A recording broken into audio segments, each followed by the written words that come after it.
Bonjour à tous, je suis Didier Manson. Bienvenue sur ma chaîne dédiée aux voitures, aux conseils auto et aux histoires du monde automobile.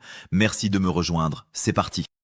Aujourd'hui, on entre dans un sujet qui paraît simple, mais qui peut vraiment changer votre façon de bricoler sur une voiture, de préparer un trajet ou de vous sortir d'une galère au bord de la route. Les 11 gadgets essentiels pour kit d'outils. Dans cette vidéo, il ne s'agit pas seulement de parler d'objets pratiques à mettre dans un coffre ou dans une sacoche de garage, mais de comprendre pourquoi chacun d'eux mérite sa place, dans quelle situation il peut vous sauver du temps, de l'argent et beaucoup de stress, et comment les utiliser intelligemment lorsqu'on contrôle une voiture, qu'on part en essai ou qu'on prépare une intervention. Parce que la panne qui immobilise n'est pas toujours un moteur cassé ou une boîte de vitesse en fin de vie. Très souvent, c'est une batterie faible, une pression de pneus négligée, un fusible minuscule, une vis tombée dans un endroit impossible, un voyant moteur qui s'allume sans prévenir ou un collier récalcitrant qui fait perdre une heure. Et si vous restez jusqu'à la fin, vous allez comprendre comment un kit d'outils bien pensé peut transformer un conducteur inquiet en conducteur prêt, calme et capable de prendre la bonne décision au bon moment. Je commence toujours par une idée très simple. Un bon kit d'outils automobile ne doit pas être le plus gros possible, il doit être intelligent. Ce n'est pas une compétition pour savoir qui possède la caisse la plus lourde, ni un concours de garage professionnel. Dans une voiture, chaque centimètre compte, surtout si vous partez en week-end, si vous avez déjà un coffre rempli ou si vous voulez garder un habitacle propre et organisé. Pour moi, l'objectif est de réunir des accessoires compacts, fiables, faciles à utiliser et vraiment utiles dans les situations réelles. Je veux pouvoir diagnostiquer, dépanner, mesurer, éclairer, récupérer, serrer, gonfler et organiser sans transformer mon coffre en atelier mobile. C'est exactement pour ça que ces gadgets ont autant d'importance. Ils ne remplacent pas l'expérience ni le bon sens, mais ils vous donnent une marge de sécurité énorme. Le premier gadget que je considère indispensable, c'est une lampe frontale rechargeable, pas une simple petite lampe tenue à la main. Quand on travaille sur une voiture, on a rarement une troisième main disponible. On tient une clé, on pousse une durite, on cherche une fuite, on manipule un connecteur, et si en plus il faut tenir une lampe entre les dents ou la coincer sous le capot, on commence déjà mal. Une lampe frontale avec plusieurs niveaux d'intensité, un faisceau large et une bonne autonomie change tout. Je l'utilise quand je contrôle un compartiment moteur en fin de journée, quand je regarde l'état d'un pneu côté intérieur, quand je cherche une fuite sous le véhicule ou quand je dois simplement lire une étiquette dans un endroit sombre. Ce que je recommande, c'est de choisir un modèle rechargeable par USB avec un mode faible pour économiser la batterie et un mode puissant pour les inspections rapides. Le petit détail qui compte, c'est le confort du bandeau et l'orientation de la tête lumineuse, parce qu'une lampe qui glisse ou qui éclaire trop haut devient vite agaçante. J'aime aussi les modèles avec une lumière diffuse, car dans un moteur, une lumière trop concentrée crée parfois des ombres dures qui cachent exactement ce qu'on veut voir. Et si vous devez intervenir de nuit sur le bas-côté, la lampe frontale vous permet de garder les mains libres tout en restant visible. C'est un petit objet, mais à mes yeux, il fait partie de la base absolue. Le deuxième gadget, c'est le gonfleur électrique compact, celui qu'on appelle souvent mini-compresseur. Je sais, beaucoup de conducteurs pensent qu'une station-service suffit, mais c'est précisément quand on a besoin d'air qu'on se rend compte que la station la plus proche est loin, fermée, en panne ou que le tuyau fuit. Un bon gonfleur branché sur la prise 12 volts ou alimenté par batterie vous permet de corriger une pression en quelques minutes, de regonfler après une crevaison lente ou de remettre un pneu à niveau avant un long trajet. La pression des pneus, ce n'est pas un détail esthétique. Elle influence la tenue de route, la distance de freinage, l'usure des pneus, la consommation de carburant et même le confort. Je préfère un modèle avec manomètre intégré, arrêt automatique à la pression choisie, tuyau suffisamment long et embout solide qui ne fuit pas au vissage. Ce gadget devient encore plus important si vous roulez souvent avec une voiture chargée, si vous tractez une remorque, si vous passez de l'autoroute à des routes de campagne ou si vous avez des pneus basse taille qui pardonnent peu les variations. Je conseille toujours de connaître les pressions recommandées pour votre véhicule, à froid, et de ne pas vous fier uniquement à l'œil. Un pneu peut paraître correct et être trop bas de plusieurs dixièmes de bar. Avec ce gonfleur, vous reprenez le contrôle. Et le jour où vous devez rejoindre tranquillement un garage au lieu d'attendre une assistance pendant des heures, vous serez content de l'avoir. Le troisième gadget, c'est un manomètre numérique indépendant. Vous allez me dire, Didier, tu viens de parler d'un gonfleur avec manomètre, pourquoi en ajouter un autre ?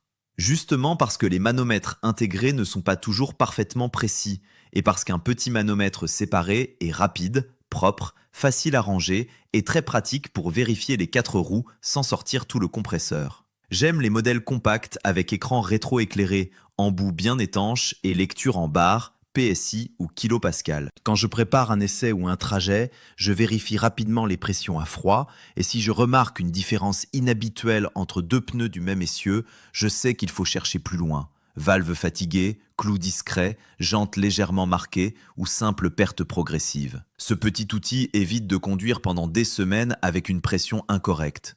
Il permet aussi de contrôler la roue de secours, que beaucoup de gens oublient totalement. Je peux vous garantir que découvrir une roue de secours dégonflée au moment d'une crevaison, c'est une expérience qu'on ne veut vivre qu'une seule fois. Pour moi, le manomètre numérique est le gadget de prévention par excellence.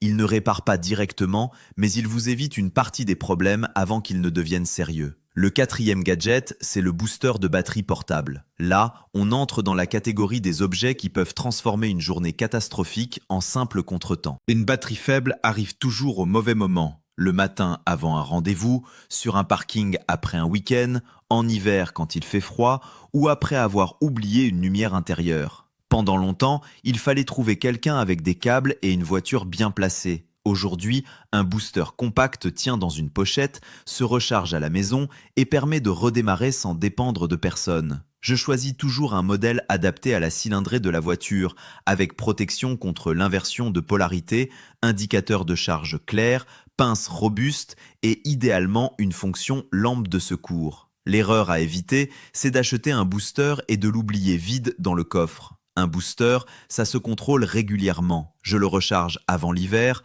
avant un long voyage et après chaque utilisation. Quand je l'utilise, je respecte l'ordre de connexion, je laisse quelques secondes au système, puis je démarre sans insister trop longtemps. Si la voiture redémarre mais que le problème revient, ce n'est pas le booster qui a échoué, c'est probablement la batterie, l'alternateur ou un consommateur électrique qu'il faut diagnostiquer. Mais pour repartir une fois, rejoindre un atelier ou aider quelqu'un sur un parking, c'est un outil exceptionnel.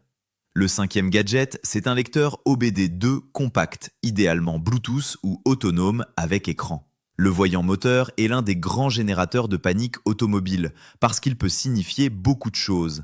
Un bouchon de réservoir mal serré, une sonde lambda fatiguée, un raté d'allumage, un problème d'émission ou quelque chose de plus sérieux.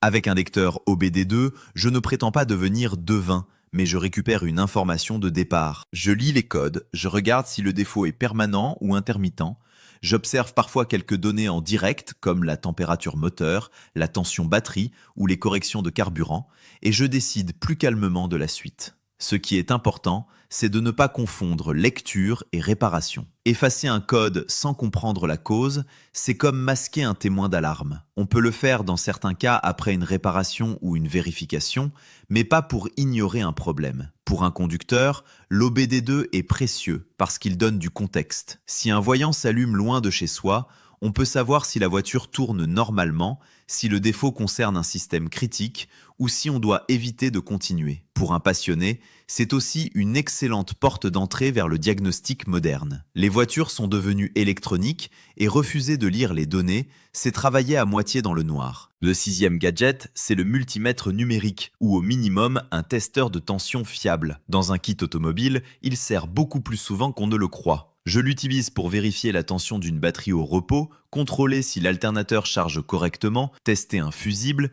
vérifier l'arrivée de courant sur une prise 12 volts, confirmer qu'un accessoire reçoit bien son alimentation ou identifier un mauvais contact. Un multimètre n'a pas besoin d'être énorme ni hors de prix pour rendre service. Il doit surtout être lisible, protégé, livré avec des pointes correctes et capable de mesurer tension continue, résistance et continuité. La fonction bip de continuité est particulièrement pratique pour contrôler rapidement un fil ou un fusible. Quand je vérifie une batterie, je ne me contente jamais d'une impression. Une voiture qui démarre lentement peut avoir une batterie fatiguée, mais aussi des cosses oxydées, une masse mauvaise ou un alternateur paresseux. Mesurer permet d'éviter les suppositions.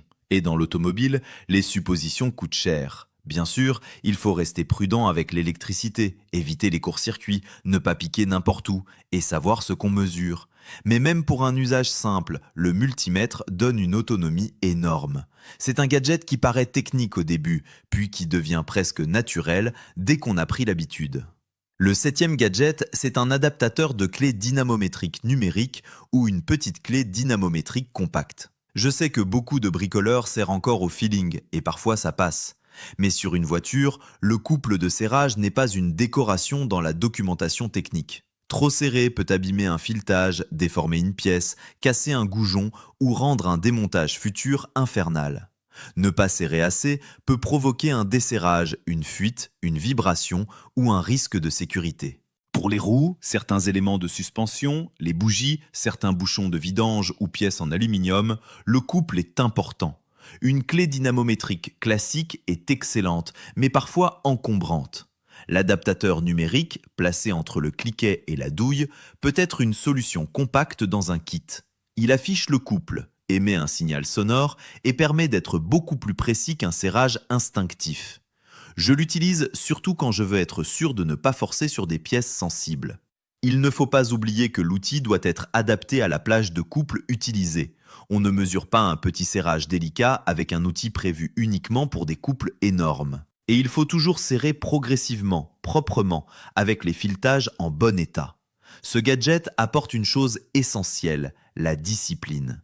Il vous rappelle qu'une réparation bien faite, ce n'est pas seulement démonter et remonter, c'est respecter la mécanique. Le huitième gadget, c'est un aimant télescopique accompagné si possible d'un petit miroir d'inspection. Celui-là fait sourire jusqu'au jour où une vis, un écrou, une rondelle ou une douille tombe derrière le moteur, sous la batterie, dans le berceau ou dans une zone où vos doigts ne passent pas. Une pièce tombée peut vous bloquer, vous énerver ou pire, rester dans un endroit où elle risque de vibrer, de se coincer ou de disparaître pendant des kilomètres. L'aimant télescopique, c'est le bras magique du bricoleur. Il se glisse dans les coins, récupère les petites pièces métalliques et évite de démonter 3 éléments pour une vis perdue. Le miroir, lui, permet de voir derrière une durite, sous un collecteur, autour d'un support moteur ou derrière un phare. Je préfère les modèles avec tige rigide mais orientable, aimant suffisamment puissant et poignée confortable. Certains ont même une petite lumière au bout,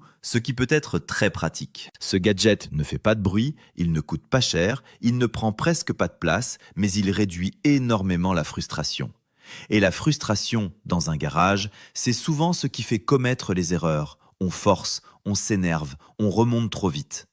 Avec un aimant et un miroir, on retrouve du calme, on observe mieux et on travaille plus proprement. Le 9e gadget, c'est un mini cliquet avec embout et douille de faible encombrement. Les voitures modernes sont compactes, parfois trop compactes, et l'accès à certaines vis est un vrai test de patience. Un grand cliquet ne passe pas toujours, une clé plate n'a pas assez de débattement, et un tournevis classique se retrouve bloqué par une gaine, un support ou un élément de carrosserie. Le mini-cliquet, surtout avec un angle de reprise faible, permet de travailler dans les endroits serrés. Avec des embouts torx, alène, cruciformes, plats et quelques petites douilles, il devient un outil extrêmement polyvalent. Je l'utilise pour démonter des caches, accéder à des boîtiers de filtres, retirer des vis de garniture, travailler autour des phares, contrôler certains éléments intérieurs ou intervenir sur des petites fixations du compartiment moteur. La qualité des embouts est importante. Un embout mou ou mal usiné abîme les vis, et une vis abîmée transforme une intervention simple en cauchemar. Je recommande aussi une petite rallonge et un porte-embout magnétique, parce que dans l'automobile, quelques centimètres changent tout. Le mini-cliquet n'est pas spectaculaire, mais il est souvent l'outil qui permet de terminer une intervention au lieu de tout remettre au lendemain. C'est exactement le genre de gadget que j'aime, discret, compact, mais redoutablement efficace. Le 10e gadget, c'est un petit kit de test et d'extraction de fusibles, avec quelques fusibles de remplacement adaptés à votre voiture. Les fusibles sont minuscules, mais leur impact peut être énorme. Une prise allume-cigare qui ne fonctionne plus, un accessoire qui s'arrête, un essuie-glace capricieux, un éclairage intérieur mort, parfois la cause est simplement un fusible grillé. Beaucoup de véhicules ont une pince d'extraction dans la boîte à fusibles, mais elle manque souvent, elle est fragile ou elle est mal placée. Une petite pince dédiée, un testeur simple et quelques fusibles de valeur courante peuvent vous éviter une recherche inutile. Je précise quelque chose d'important. On ne remplace jamais un fusible par une valeur plus élevée pour voir si ça tient. Le fusible protège le circuit. S'il grille, il y a une raison. Remettre plus gros, c'est prendre le risque de faire chauffer un fil ou d'endommager un composant. On remplace par la même valeur, on observe, et si ça grille à nouveau, on cherche le problème. Le gadget est donc simple, mais l'approche doit rester sérieuse. J'aime garder les fusibles dans une petite boîte transparente, bien séparée par ampérage, avec une mini pince et un testeur. Quand on est sur la route, surtout avec une voiture plus ancienne ou un véhicule équipé de plusieurs accessoires, ce petit kit peut vraiment faire la différence. Le 11e gadget, celui qui paraît presque trop simple, mais qui rend tout le reste plus agréable, c'est le plateau magnétique ou le tapis d'organisation pour visseries et petites pièces. Quand je démonte quelque chose, je veux savoir exactement où sont les vis, dans quel ordre elles sont sorties et quelles pièces vont ensemble. Une voiture, ce n'est pas seulement un assemblage de gros éléments, c'est une accumulation de clips, rondelles, vis de longueurs différentes, agrafes, écrous et supports. Le plateau magnétique empêche les pièces métalliques de rouler sous l'établi ou de tomber dans une grille. Le tapis d'organisation, parfois avec zone marquée, permet de poser les pièces dans l'ordre du démontage. Ça peut sembler exagéré, mais c'est l'une des habitudes qui sépare une intervention propre d'un bricolage chaotique.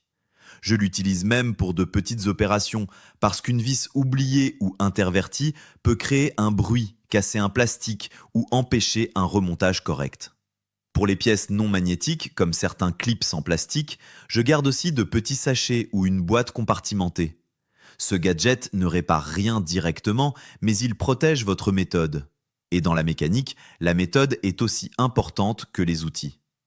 Maintenant, la vraie question, ce n'est pas seulement de posséder ces 11 gadgets, c'est de les intégrer intelligemment dans un kit cohérent. Je vois souvent des coffres remplis d'outils, mais sans logique. Un gros marteau, 3 tournevis incomplets, des douilles sans cliquet, des câbles emmêlés, une lampe vide, des embouts rouillés et aucune petite pièce utile. A l'inverse, un kit bien pensé peut tenir dans une sacoche solide. Je privilégie les pochettes compartimentées, les petites boîtes transparentes, les élastiques de maintien et une organisation par usage. Ce qui sert au diagnostic électrique ensemble, ce qui sert aux pneus ensemble, ce qui sert aux petites fixations ensemble et ce qui sert à la sécurité accessible rapidement. Si je dois ouvrir tout le coffre et vider la moitié de mes affaires pour trouver le booster ou la lampe, mon organisation n'est pas bonne. Un bon kit doit être prêt quand vous êtes fatigué, quand il pleut, quand il fait nuit et quand vous n'avez pas envie de réfléchir. C'est là qu'on voit la différence entre un kit décoratif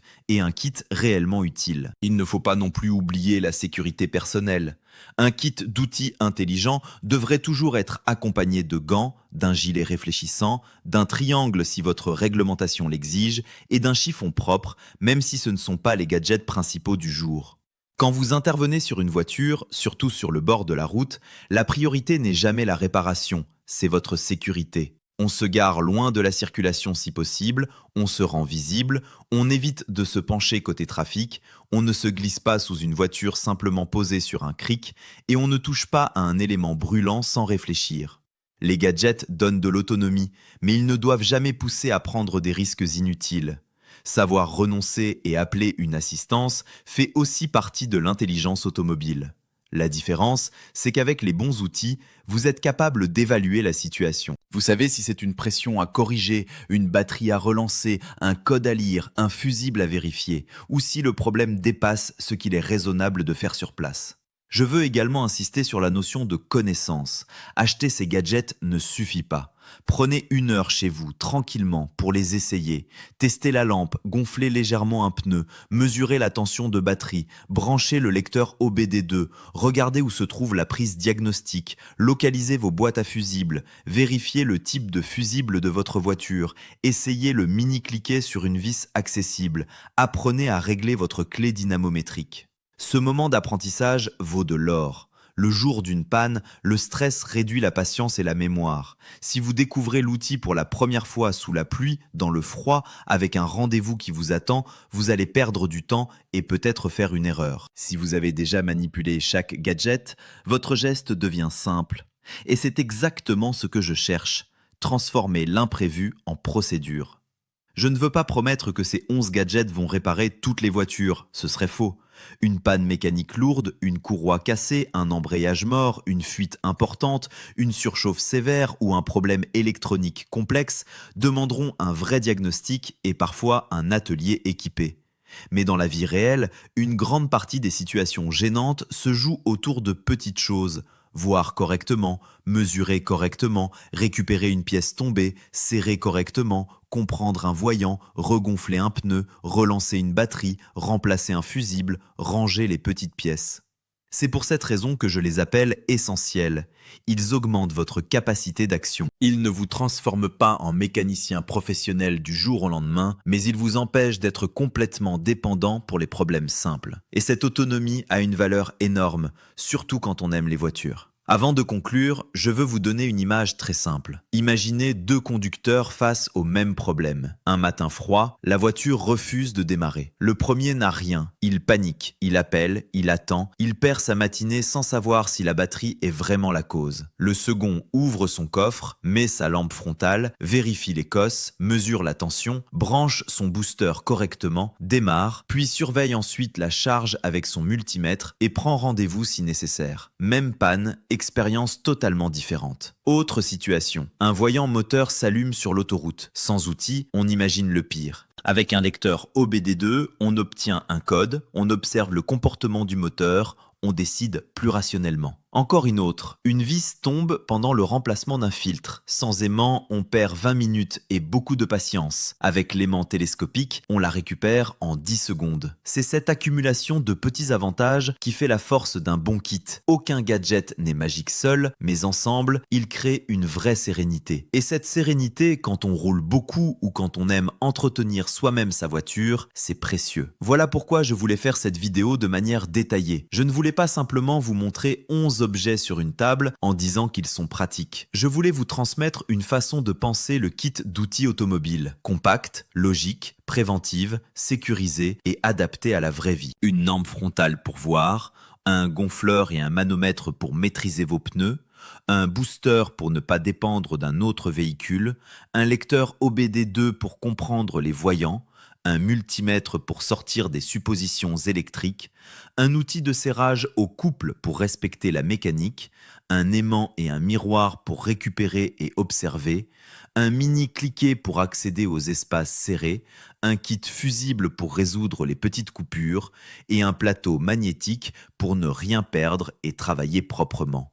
Ce ne sont pas des gadgets au sens superficiel du terme, ce sont de petits alliés. Ils rendent la mécanique moins intimidante, la route moins stressante et l'entretien plus méthodique. Si vous deviez retenir une seule chose de cette vidéo, retenez ceci.